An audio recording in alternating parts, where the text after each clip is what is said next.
Welcome students, and we are learning exponents. We have solved some initial questions of exponents and now we further move. So before that I would like to introduce the law of some exponent. You can write law of exponent. हम लोग थोड़ा law of exponent पढ़ेंगे. Law exponent हमको पता है.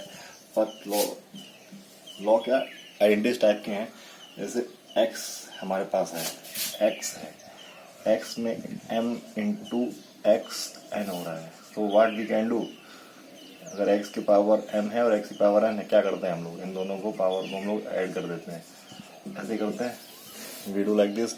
Similarly if हमारे पास कोई नंबर है, हमारे पास कोई नंबर p और q की फॉर्म में, मतलब रैशनल नंबर की फॉर्म में, रैशनल नंबर फॉर्म में कैसे, ये हमारे पास पी क्यू है, उसके ऊपर पावर क्या है, m है, और ये हमारे पास पी क्यू है, उसके ऊपर पावर n है. तो इसको मैं डायरेक्ट कैसे लिख सकता हूँ, मैं लिख सकता हूँ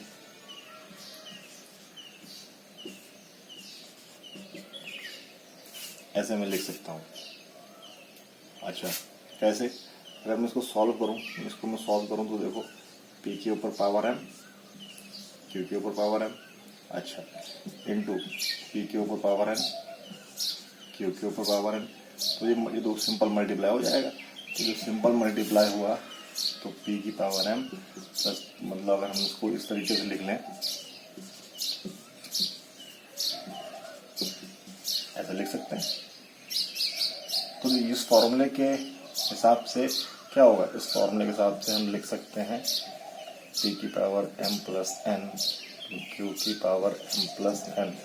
और अगर दोनों में पावर सेम है तो हम इसको डायरेक्ट लिख सकते हैं p की पावर m प्लस n. तो इस फॉर्मूले का यूज करके हमने ये आइडेंटिटी सीखी है, इस फॉर्मूले का यूज करके हमने ये वाली आइडेंटिटी सीखी है. सिमिलरली अगर सेकेंड क्वेश्चन क्या है, अच्छा इसका एग्जांपल भी देख लेते हैं. एग्जांपल क्या है, एग्जांपल इसका ये है कि अगर मेरे पास 9 है और उसके ऊपर पावर 3 है और 1/4 है, इसके ऊपर पावर 4 है. तो अगर मैं इसको सॉल्व करना चाहूँ तो मैं डायरेक्ट क्या कर सकता हूँ, डायरेक्ट यूज करते हुए मैं इसको ऐसे लिख सकता हूँ, क्योंकि हमने फार्मूला ऊपर डिराइव कर लिया. ये हो गया 7. तो इस तरीके से इसका हम लोग यूज भी कर सकते हैं. इस तरीके से आप इसको प्रूव भी कर सकते हैं. ठीक है, ये चीज है. नाउ हम लोग आगे बढ़ते हैं. Please pause the video, note it down. आगे बढ़ने के लिए अगर ये इसी प्रकार, अगर ये यहाँ पे मल्टीप्लाई ना होके डिवीजन हो जाता है, मल्टीप्लाई ना होके यहाँ पे क्या हो जाता है, डिवीजन. तो हमको पता है क्या होता है, डिवीजन होने पे यही चीज माइनस में हो जाती है. डिवीजन होने पे यही चीज माइनस में हो जाती है. मतलब कैसे, x की पावर ये लिखी हुई है, तो हमको ये 1 है, हमको इसको मल्टीप्लिकेशन में कन्वर्ट करना पड़ेगा. तो इसको हम कैसे लिख सकते हैं, इसको लिख सकते हैं, ये इसका जब इन्वर्स लेंगे तो ऐसे, तो ये जुड़ेगा ही. तो पावर जब दोनों मल्टीप्लिकेशन होते हैं तो पावर जुड़ते हैं कि नहीं जुड़ते हैं, देखो. तो क्या आएगा, m माइनस n आएगा, ऐसे आएगा. तो यहाँ पर भी वही चीज है. अगर मैं यहाँ पे ऐसे कर दूंगा, यहाँ पे इसकी जगह मैं डिवीजन लगा देता हूँ, डिवीजन लगाने में क्या हो जाएगा, ये हो जाएगा m-n. कैसे, देख लीजिए, क्योंकि ये डिवीजन है, डिवीजन है. तो अगर मैं पी क्यू बाई m है और इसको डिवीजन को मल्टीप्लिकेशन में कन्वर्ट करूंगा, जो कि हमने रैशनल नंबर में सीखा हुआ है, तो ये ऐसे ही तो होगा भाई, ऐसे ही होगा. अच्छा, अब मैं इसको अगर ब्रैकेट खोल देता हूँ, तो p की पावर m, q की पावर m इंटू, जब ये इसको रेसिप्रोकल में लिया हमने, तो ये ऐसे हुआ और ये क्या चला गया. अगर हमने सेम पावर ऊपर नीचे की,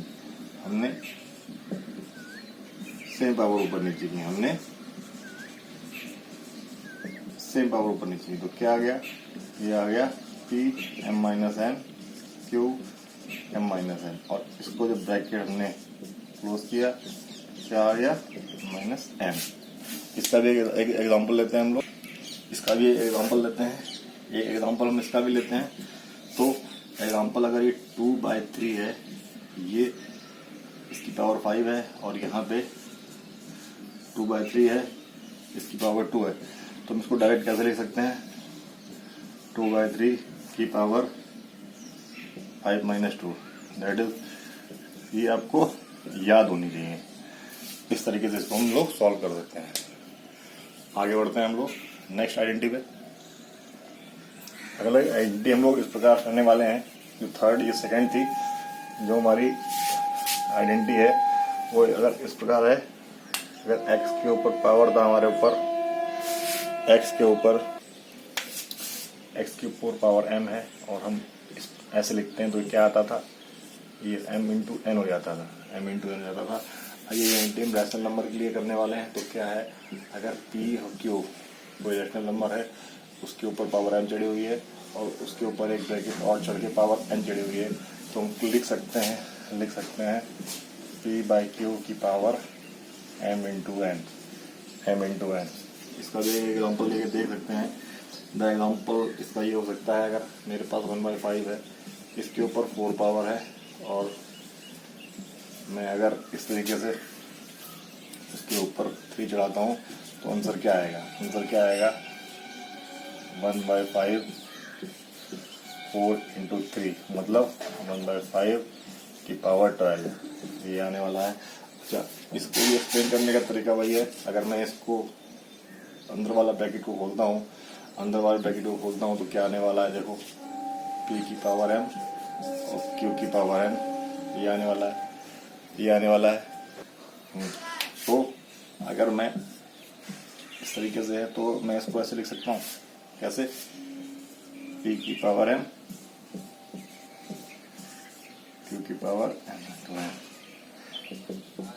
p की पावर mn q की पावर mn। देखो please pause the video, note it down.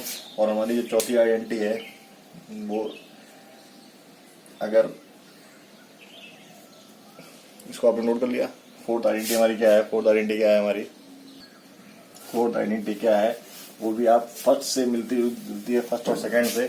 क्या है कि हमको पता है जब x की पावर m था और y की पावर m था, तो हम इसको कैसे लिखते थे, x y की पावर m लिख सकते थे। तो उसी से मिलती जुलती आइडेंटिटी है। हमारे पास एक रैशनल नंबर है pq, जिसकी पावर क्या है m, दूसरा रैशनल नंबर है क्या rs, जिसकी यहाँ पे क्या है, दोनों की पावर सेम है। तो हम इसको कैसे लिख सकते हैं, इसको लिख सकते हैं p into r into q into s। ये इसका ये एग्जांपल समझते हैं हम लोग। अगर 1/4 है तो 1/4 की पावर कितनी है, 2 है, और 2/3 की पावर भी 2 है। तो हम इसको डायरेक्ट कैसे लिख सकते हैं, 1/2 4 इंटू 3 की पावर, अब ये तो मल्टीप्लाई नहीं हो सकते थे, लेकिन ये मल्टीप्लाई हो जाएंगे। अच्छा, कट भी जाएगा, ये कटेगा भी, तो क्या आ जाएगा 1/6 की पावर m, 1/6 की पावर m। ऐसे ही फिफ्थ आइडेंटिटी से मिलती जुलती है। अगर ये pq m होता और यहाँ डिवाइड होता और क्या लिखा होता rs, तो हमको पता है क्या है जो हमने पहले लिखा था, p की पावर m है डिवाइडेड बाय y की पावर n है। तो क्या होता है भाई, ऐसे होता है ये। अच्छा, जब ऐसे होता है तो इसको हम m है, यहाँ पे पावर भी सेम, तो पावर हम सेम की बात कर रहे हैं, तो ये ऐसे होता है, तो कैसे हो जाता है, सॉरी 1 मिनट, हाँ, ये स्टेप लेने की जरूरत नहीं है, माइनस लेने की जरूरत नहीं है हमको, हम तो आइडेंटिटी ड्राइव कर रहे हैं। तो देखो ये चीज तो हो गई, दोनों की आइडेंटिटी सेम है। कैसे? X m into 1/y। देखो ये दोनों की पावर सेम है, तो इसका मतलब क्या हुआ, एक्स और ये वाई दोनों इंटू हो जाएंगे और पावर आ जाएगी एम, पावर आ जाएगी एम।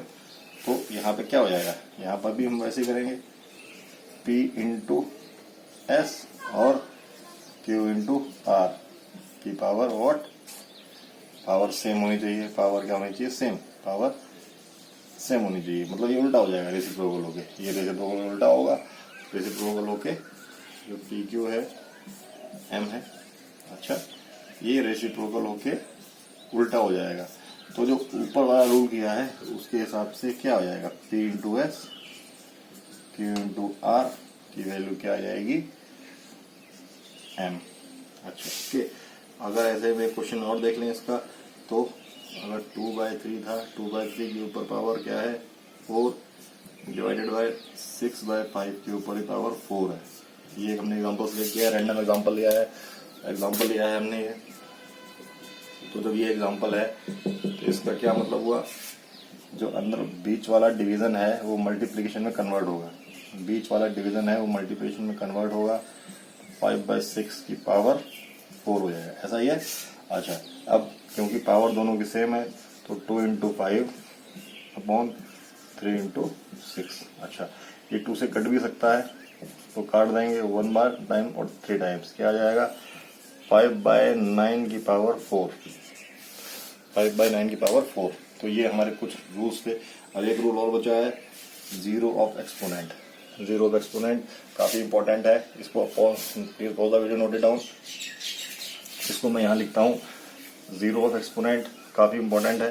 क्या है, zero of exponent, zero as exponent, zero as exponent, exponent zero as exponent. तो क्या है, अगर एक्सपोनेंट क्या होता है, पावर होता है, एक्स की पावर अगर 0 है तो ये 1 आएगा। मतलब एक्स की पावर किसी के ऊपर है, अगर पी क्यू के ऊपर पावर 0 है तो ये 1 आएगा। मतलब एग्जांपल क्या है, अगर मैं कुछ भी लेता हूँ, मैंने ये ले लिया 3/7 के ऊपर पावर 0 तो 1 आएगा। मतलब अगर 0 किसी की पावर है, अगर 0 किसी की पावर है तो आंसर हमेशा 1 आने वाला है। I hope you enjoyed the video. ये हमारे प्रिंसिपल्स थे। अब लोग हम अगले एक्सरसाइज में क्वेश्चंस सॉल्व करेंगे। Till then bye bye, keep watching videos and in case you have got doubt please let me know, I will provide you solution. Have a nice day.